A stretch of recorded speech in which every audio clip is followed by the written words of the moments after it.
Dear students, class 11th के students के लिए आज ये पहला लेक्चर है। हम स्टार्ट करने जा रहे हैं कॉम्प्लेक्स नंबर से।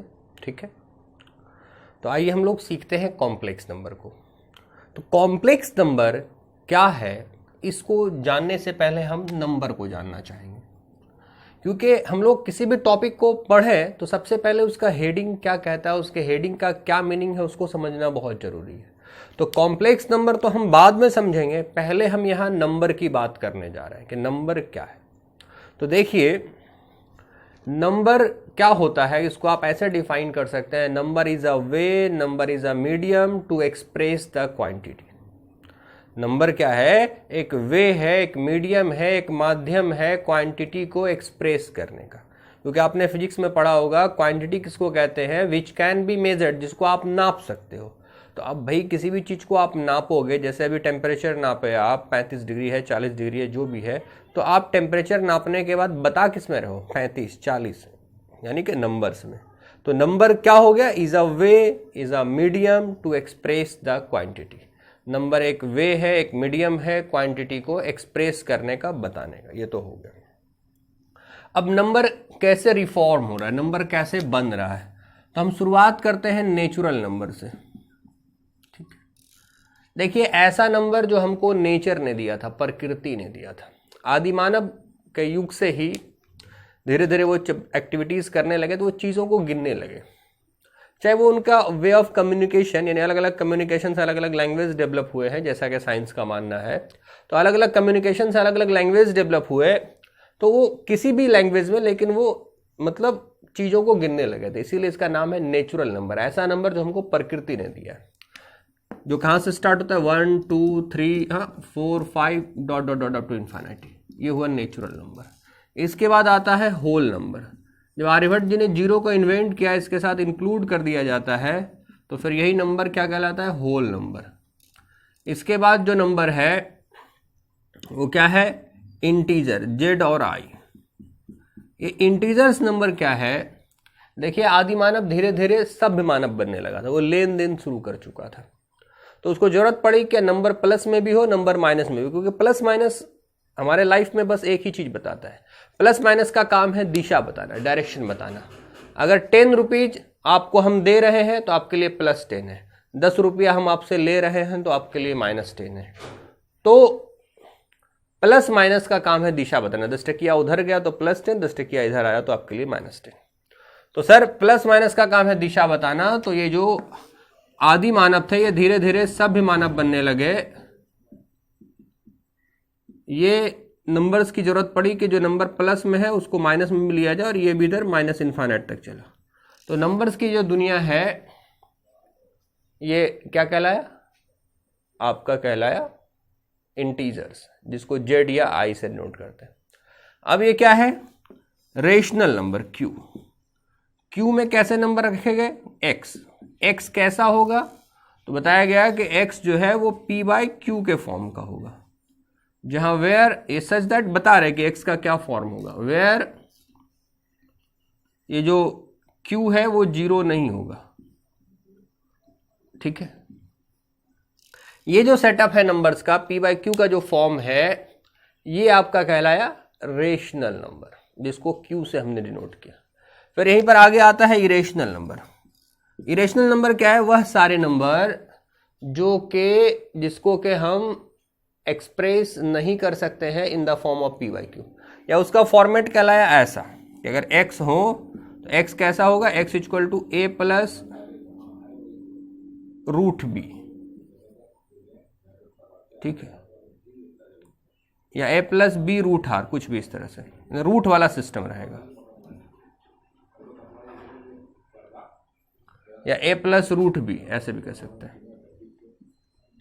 तो ये जो फॉर्म है रूट वाला, उसमें कुछ मतलब बिना रूट वाले नंबर, जहां के एक बात और रहे कि b is not a perfect square, b is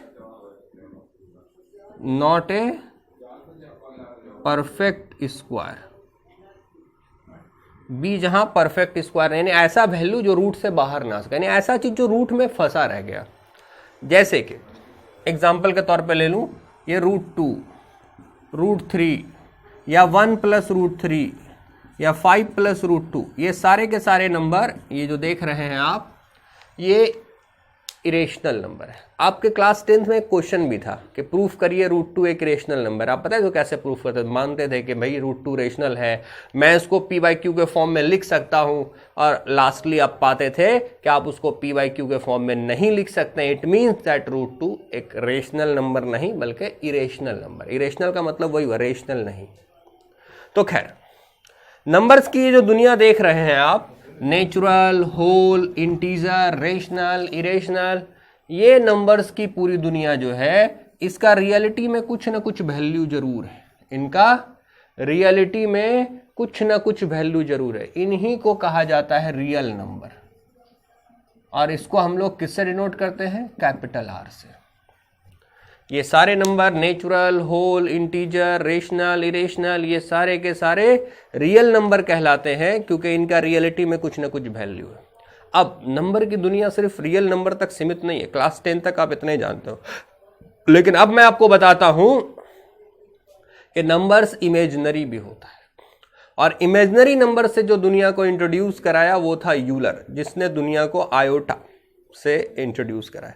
Euler ने दुनिया को जिस वे में इंट्रोड्यूस कराया आयोटा से, आइए मैं उसी वे में आपको आयोटा से इंट्रोड्यूस कराता हूं।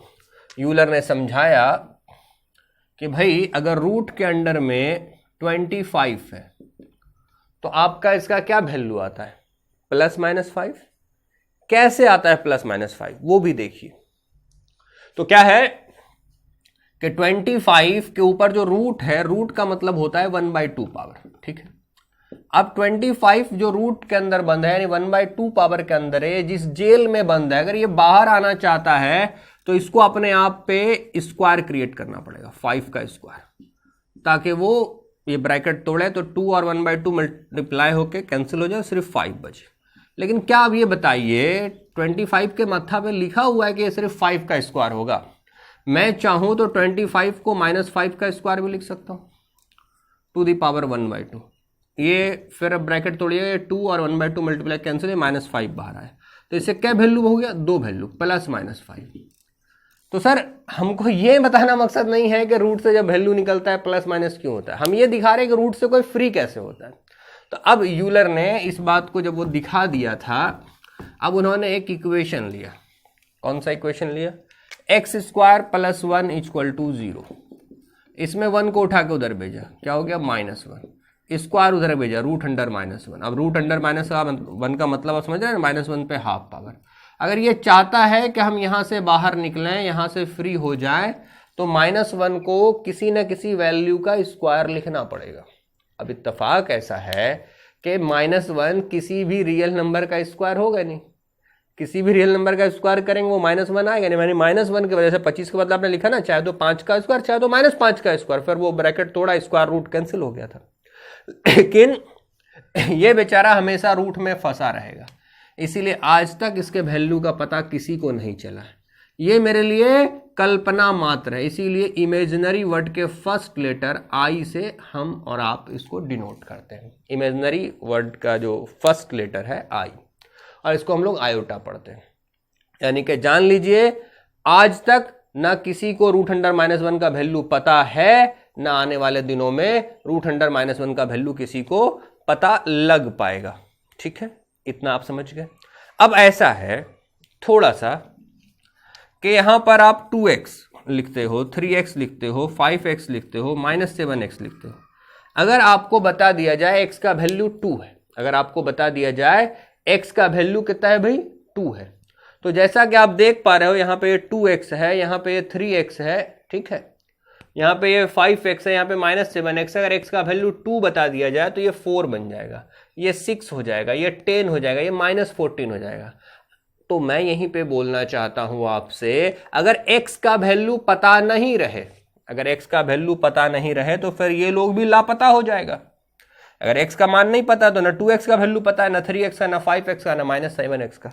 तो इसी तरीके से आयोटा जो रूट अंडर -1 का नाम है, एक छोटा सा, जैसे कि समझते हैं ना, अभी मतलब हॉलीवुड मूवीज में आप देखते हैं एक छोटा सा वायरस जो है जिसके साथ लगते जाता है वो अपना पूरा एक बड़ा सा दुनिया बनाता है। अभी तो जस्ट कोरोना वायरस सटीक एग्जाम्पल है। अपना पूरे दुनिया पे राज कायम कर लिया है, हम लोग सब घर में दुबके पड़े हैं। तो ये जो आयोटा है ये जिसके जिसके साथ इंक्लूड हो जाएगा 5i 2i -3i √2i, ये जिसके जिसके साथ आयोटा अटैच होता जाएगा, आयोटा का वैल्यू पता नहीं है मुझे, तो ये 5i 2i 3i -7i इन सब का भी वैल्यू पता नहीं। तो अब इस तरीके से क्या हो गया, मैं आपको ये समझाना चाहता हूं कि ये इमेजिनरी नंबर की दुनिया अब कोई छोटी दुनिया नहीं रही। ये रियल नंबर की दुनिया देख रहे हैं ना आप, इसके ठीक पैरेलल जितनी बड़ी रियल नंबर की दुनिया है उतनी बड़ी ही दुनिया इमेजिनरी नंबर की खड़ी हो जाएगी। कैसे?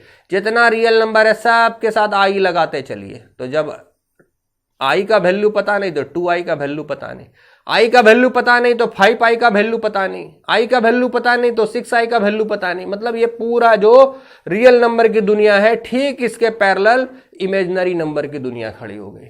तो हम लोग को सीखना था कॉम्प्लेक्स नंबर।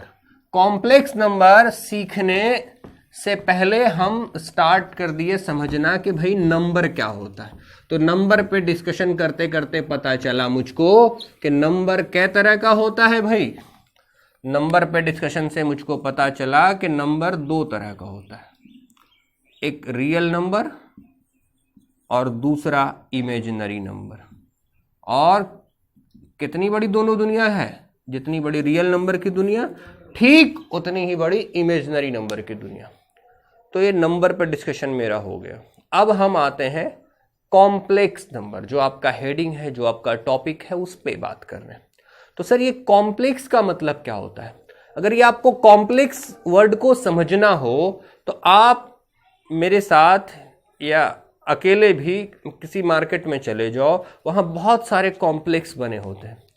आप पाओगे कि आप किसी कॉम्प्लेक्स में जब इंटर करते हो तो इधर मोबाइल का दुकान है, उधर कपड़ा का दुकान है, उधर कुछ और खिचड़ी बना हुआ होता है। क्या होता है सर? मिक्सअप। तो कॉम्प्लेक्स का मतलब है मिक्स होना, मिक्सअप। तो सर यहां पर भी हम बात कर रहे हैं कॉम्प्लेक्स नंबर की, तो क्या होगा? बुक में इस तरह से लिखा मिलता है, a number in the form of x + iy is called complex number. या ऐसे भी लिखते हैं कुछ बुक वाले, z = यहीं से बुक वाली कहानी शुरू करते हैं, x + iy या a + ib, जहां के x y एक रियल नंबर होता है। तो सर क्या पा रहे, छोड़िए x से y में लिखते हैं, ये वाला मिटा देते हैं। तो सर क्या देख रहे हैं आप? ये इसका रियल पार्ट हुआ और ये इसका इमेजिनरी पार्ट हो गया। यानी कि अगर यहीं पर हम बात करें RE of z, real part of z, तो x हो जाएगा, और इमेजिनरी पार्ट यानी IM ऑफ z क्या हो जाएगा? y। आई नहीं लगाना, आई लगाना जरूरी है, क्योंकि जब मैं बोल ही रहा हूं इमेजिनरी पार्ट मतलब आई वाला पार्ट। तो सर क्या समझ में आ गया? यही। तो अगर कॉम्प्लेक्स नंबर का आपको हिंदी में मतलब समझना है तो इसका हिंदी में क्या होता है? सम्मिश्र संख्या, यानी कि संख्या नंबरों का मिक्सचर। क्योंकि कॉम्प्लेक्स का मतलब आप समझ गए। अगर अब भी समझ नहीं आया कॉम्प्लेक्स वर्ड का मतलब, तो आप मेरे साथ किसी मेडिकल शॉप पे चलिए। कहाँ चलिए? किसी मेडिकल शॉप पे। वहाँ मेडिकल जहाँ दवाई मिलती है वहाँ आप पहुँचेंगे तो क्या है सर? आप बोलेंगे दुकानदार को, भैया विटामिन बी कॉम्प्लेक्स का एक सिरप दीजिए। तो विटामिन बी कॉम्प्लेक्स का जब सिरप मांगिएगा तो आपके हाथ में वो एक बोतल थमा देगा। आप उसके कंटेंट को पढ़िएगा कि उसमें क्या क्या है, तो आप पाएंगे कि विटामिन B1 से लेके B12 तक जो विटामिन होते हैं उन सारे विटामिन बी का मिक्सचर एक बोतल में बंद करके दिया जा रहा है। तो अब आप समझ गए होंगे कॉम्प्लेक्स का मतलब। कॉम्प्लेक्स का मतलब है मिक्सअप। तो चूंकि हमको कॉम्प्लेक्स नंबर पढ़ना था, पहले मैंने नंबर पे डिस्कस किया, पाया कि नंबर दो तरह का होता है, रियल और इमेजिनरी, और रियल और इमेजिनरी दोनों को क्या कर दिया? मिक्सअप कर दिया, मिला दिया, तो बन गया कॉम्प्लेक्स नंबर। तो सर कॉम्प्लेक्स नंबर की बात तो अब यहीं खत्म हो जानी चाहिए थी। नहीं सर, कॉम्प्लेक्स नंबर की बात यहां खत्म नहीं हुई, बल्कि कॉम्प्लेक्स नंबर की बात तो अब यहां से शुरू हुई। और इसका क्रेडिट जाता है आर्गन, एक मैथमेटिशियन था जिन्होंने डायग्राम प्लॉट किया। वरना कॉम्प्लेक्स नंबर की बात तो यहीं खत्म हो जानी चाहिए थी, लेकिन बात यहां खत्म नहीं हुई, बल्कि इस कहानी को बढ़ाने का अब जो क्रेडिट जाता है गोज टू आर्गन, एक मैथमेटिशियन था। उन्होंने डायग्राम प्लॉट किया। उनके डायग्राम के प्लॉट करने से इनमें तीन बातें निकल के आई, कंजुगेट, मॉडुलस आर्ग्यूमेंट। अभी मैं करके प्लॉट करके आपको दिखा रहा हूं। क्या 3 बातें निकल के आई? Conjugate, modulus, argument. तो हम अब बात करने जा रहे हैं आर्गेन डायग्राम की। आर्गेन कौन था? एक मैथमेटिशियन था जिन्होंने कॉम्प्लेक्स नंबर के बात को क्या किया? आगे बढ़ाया। नहीं तो विटामिन बी कॉम्प्लेक्स जो सिरप है, विटामिन बी 12 तरह का है, उसको बोतल में बंद करके मार्केट में बेच रहा है। इसके आगे कोई कहानी नहीं, मिक्सअप कर दिया, हो गया कहानी खत्म। Complex, vitamin B complex. तो नंबर 2 तरह का था, रियल और इमेजनरी। हमने रियल और इमेजनरी नंबर को पढ़ लिया और फिर बात आई कॉम्प्लेक्स नंबर के, तो दोनों नंबर को मिक्सअप कर दिया। कॉम्प्लेक्स नंबर यहीं फिनिश हो जानी चाहिए थे, बात खत्म। लेकिन नहीं सर, बात तो अभी शुरू हुई है। और इसका क्रेडिट जाता है किसको? आर्गन। उन्होंने डायग्राम प्लॉट कर दिया आर्गन डायग्राम के नाम से, जिसको हम लोग जानते हैं। जैसे कि हम एक कॉम्प्लेक्स नंबर ले लेते हैं 2 + 3i। अब आर्गन इसको प्लॉट करेगा। कैसे प्लॉट करेगा? जहां अब तक हम लोग x और x डैश एक्सिस पढ़ते थे, y और y डैश एक्सिस पढ़ते थे, आर्गन ने कहा कि भैया ये जो x एक्सिस है फिलहाल इसको रियल एक्सिस कह दो। ऐसे x और x डैश भी लिखे तो आप यही समझिएगा रियल एक्सिस। तो x और x डैश एक्सिस को उन्होंने रियल एक्सिस बना दिया और y और y डैश एक्सिस को इमेजनरी एक्सिस बना दिया, क्योंकि यहां पर बात रियल और इमेजनरी की है। तो इमेजनरी, इमेजनरी डैश। और यहीं पर अगर बात इस कॉम्प्लेक्स नंबर की करें तो इसका रियल पार्ट इसमें कितना है? 2, और इसका इमेजनरी पार्ट कितना है? इमेजनरी पार्ट है 3। अब हमको यहाँ प्लॉट करना है, तो हमको रियल की तरफ कितना जाना है? 2 यूनिट, ऐसे 1 और 2 इधर ले लीजिए। और इमेजनरी की तरफ कितना जाना है? 1 2 3। इमेजनरी में 3 का सीधा कोऑर्डिनेट ज्योमेट्री जैसा प्लॉट ड्रॉ कर, तो यहाँ इसको यहाँ से मिला दीजिए। तो ये आपका लाइन प्लॉट हो गया। यानी कि आपने ये जो कॉम्प्लेक्स नंबर है z, इसको ड्रॉ कर दिया 2 + 3i। ये आपका हो गया, उसको O नाम दे दीजिए, ओरिजिन इसको P नाम दे दीजिए। और ये इसको इस तरह से भी लिखते हैं 2 + 3i, क्या बोलते हैं? P का ये अफिक्स है। क्या है? अफिक्स। इसको हम बाद में डिस्कस करेंगे, फिलहाल अभी उधर नहीं जाते हैं। कॉम्प्लेक्स नंबर बहुत बड़ा टॉपिक है, इस पर बात करते रहेंगे, बहुत चलेगा, लंबा चलेगा। तो खैर, मैंने नहीं, आर्गन ने डायग्राम प्लॉट कर दिया। किसका? एक कॉम्प्लेक्स नंबर का। अब यहां से जो निकल के आती है वो 3 बातें। वो 3 बातें क्या क्या निकल के आती हैं? पहला है मॉडुलस, मॉड ऑफ जेड। तो सर मॉडुलस, मॉड ऑफ, ये जो हम लिखे हैं तो क्या पढ़ते हैं? मॉडुलस ऑफ जेड लिख देते हैं हम यहां पे किनारे पे। ये जो है इसको क्या पढ़ेंगे? Modulus of Z. ठीक है। तो ये मॉडुलस ऑफ जेड का मतलब होता है, मॉड का मतलब होता है, हम लोग इससे पहले भी, आप अगर नहीं जानते तो मैं बता दूं, इसका मतलब होता है, अगर कहीं पर मैंने मॉड एक्स लिखा है, इसका साफ मतलब होता है numerical value of x. Numerical value of x,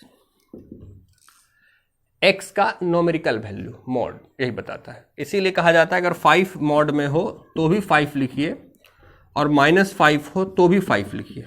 क्यों? क्योंकि मॉड का काम है प्लस माइनस देखना नहीं, दिशा देखना नहीं। मॉड का काम है रियल इमेजनरी नहीं, मॉड का काम है वैल्यू कितना है। 5 का मॉड है तो भी 5, -5 का मॉड है तो भी 5, वो नोमेरिकल वैल्यू देखता है। तो यहां पर भी अगर जेड एक कॉम्प्लेक्स नंबर है तो ये जो है क्या देखेगा?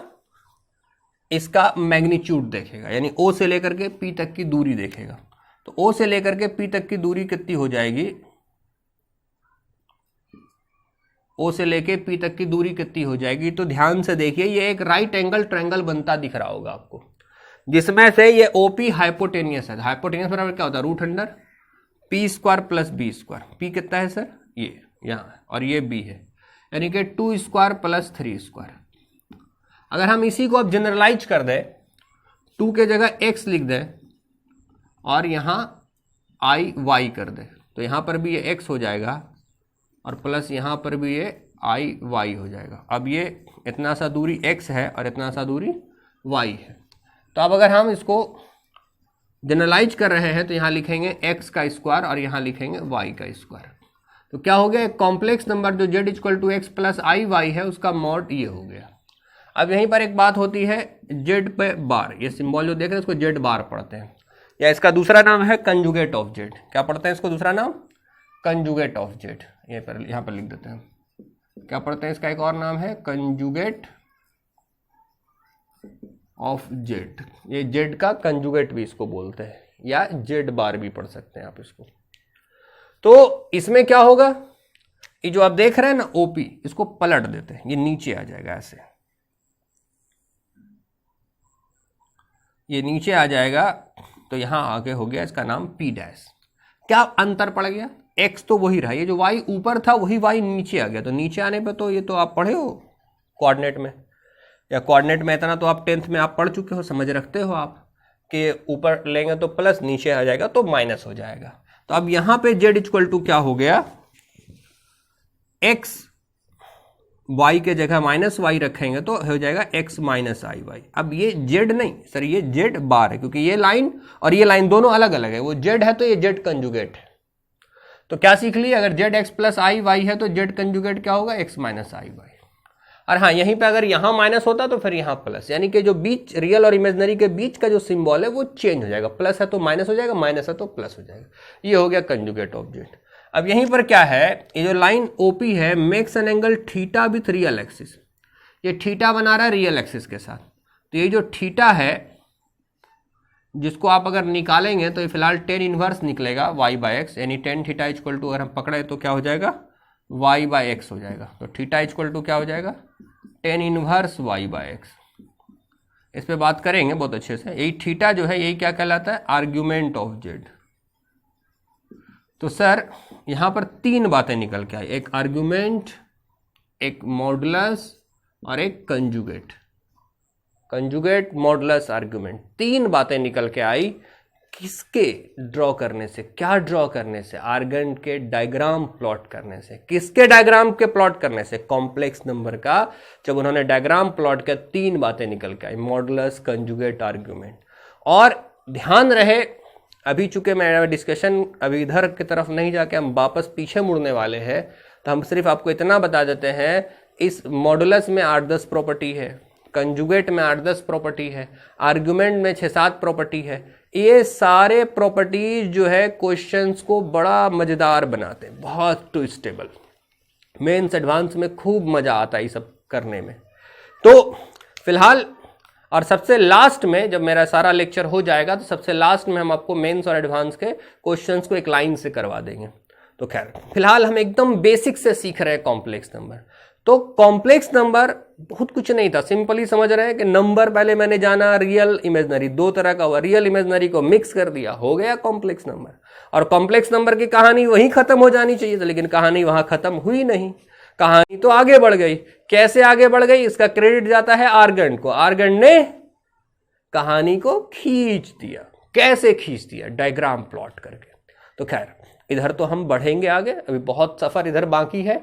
लौटते हैं पीछे। पीछे कहाँ लौटने की बात कर रहे हैं, क्योंकि आप अगर जिस किसी भी बुक से बनाओगे, एनसीईआरटी, केसी सिन्हा, आर.डी. शर्मा, अरिहंत, जिस किसी भी बुक से, तो आपको ये जो कहानी है ये दूसरे तीसरे एक्सरसाइज से मिलना शुरू होगा। तो आप बोलोगे सर किसी भी बुक का पहला एक्सरसाइज क्या है, तो सर पहला एक्सरसाइज है प्रॉपर्टीज ऑफ आयोटा। जिस आयोटा को हम बहुत छोटा सा समझ रहे थे, रूट अंडर -1, जिसका नाम हमने आई रख दिया, जिसको हम आयोटा बोलते हैं। क्या है ना, देखन में छोटन लगे, घाव करे गंभीर। तो वही हाल है उस आयोटा का, वही हाल है उस आयोटा का। आप देखेंगे तो पाएंगे कि इसके अंदर अभी तो बहुत गुण बाकी है। तो आपको बता दूं, किसी भी राइटर के बुक से पढ़िए, पहला एक्सरसाइज जो है आपको मिलेगा प्रॉपर्टीज ऑफ आयोटा। हाँ जी, क्या मिलेगा, प्रॉपर्टीज ऑफ आयोटा। आयोटा के गुण, ये आयोटा जो देख रहे हैं बहुत छोटा सा, इसमें भी बहुत गुण बाकी है। इस पे एक पूरा चैप्टर डिजाइन हो जाएगा। इस पे भी मेंस में कई बार मैंने क्वेश्चन पूछते देखा है, सिर्फ और सिर्फ based on properties of iota. तो चलिए कहानी को आगे बढ़ाते हैं। क्या है सर, आई आपने किसका नाम रखा, रूट अंडर -1 का। ठीक है, ये बेचारा रूट से बाहर नहीं आ सकता, लेकिन अगर हम इसमें कर दें स्क्वायरिंग, शॉर्ट में SQ लिख दिया, डॉट स्क्वायरिंग बोथ साइड अगर मैं कर देता हूं तो आई पे इधर स्क्वायर हो जाएगा, इधर स्क्वायर करिएगा तो रूट स्क्वायर खत्म, इधर -1 हो गया, यानी आई स्क्वायर का वैल्यू -1 हो गया।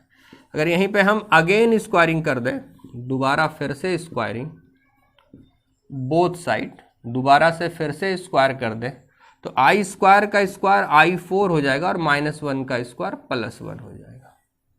ये एक बार और स्क्वायर हो गया, ठीक है।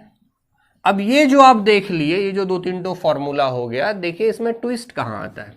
अगर आयोटा पे अब मैं कर दूं पावर में 37, यानी आयोटा पे एक बड़ा सा पावर, लेकिन होगा क्या ना, मैं इसको आयोटा पे 36 इंटू आयोटा लिख दूंगा। मैथमेटिकली गलत नहीं है सर, 36 और +1 ये बेस सेम है, फिर से 37 हो जाएगा। लेकिन अब जो मैंने ये 4 का मल्टीपल पावर अलग किया है, ये जानते हैं क्यों अलग किया है, इसके पीछे क्या लॉजिक है? तो सर मैं आपको बता दूं, बहुत सिंपली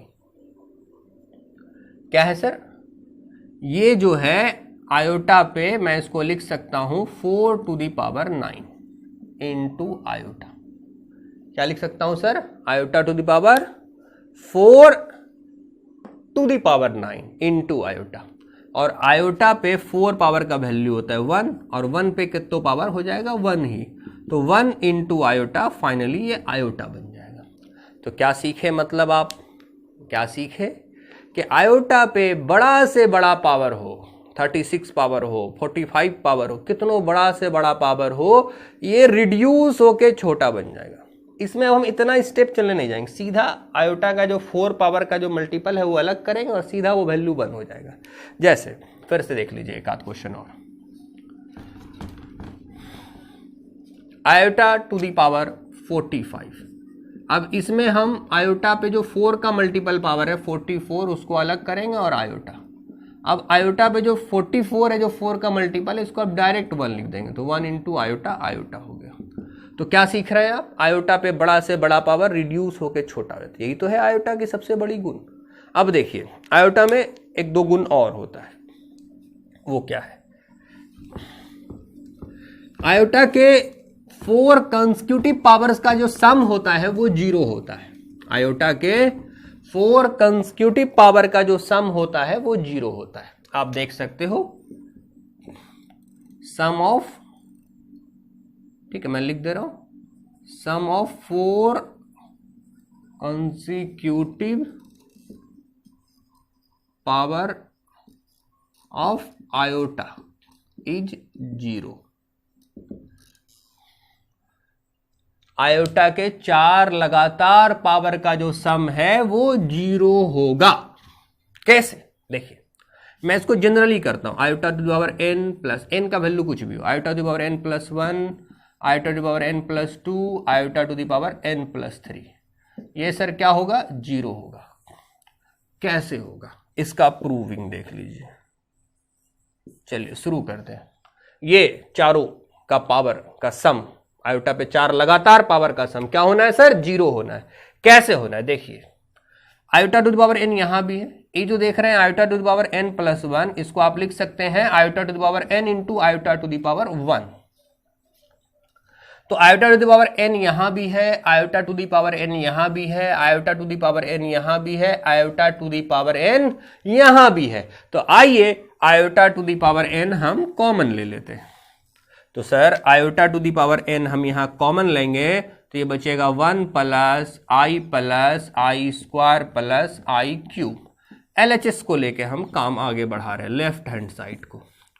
तो iota to the power n रहने दीजिए, ये तो 1 है रहने दीजिए, आई है रहने दीजिए, आई स्क्वायर का वैल्यू अभी भी निकाले -1।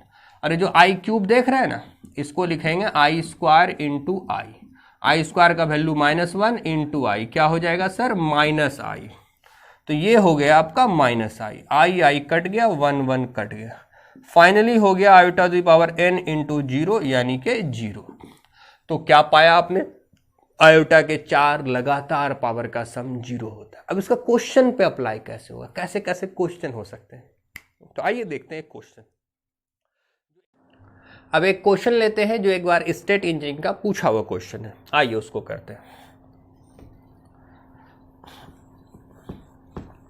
आपने ये तो जान लिया कि आयोटा के 4 लगातार पावर का सम 0 होता है।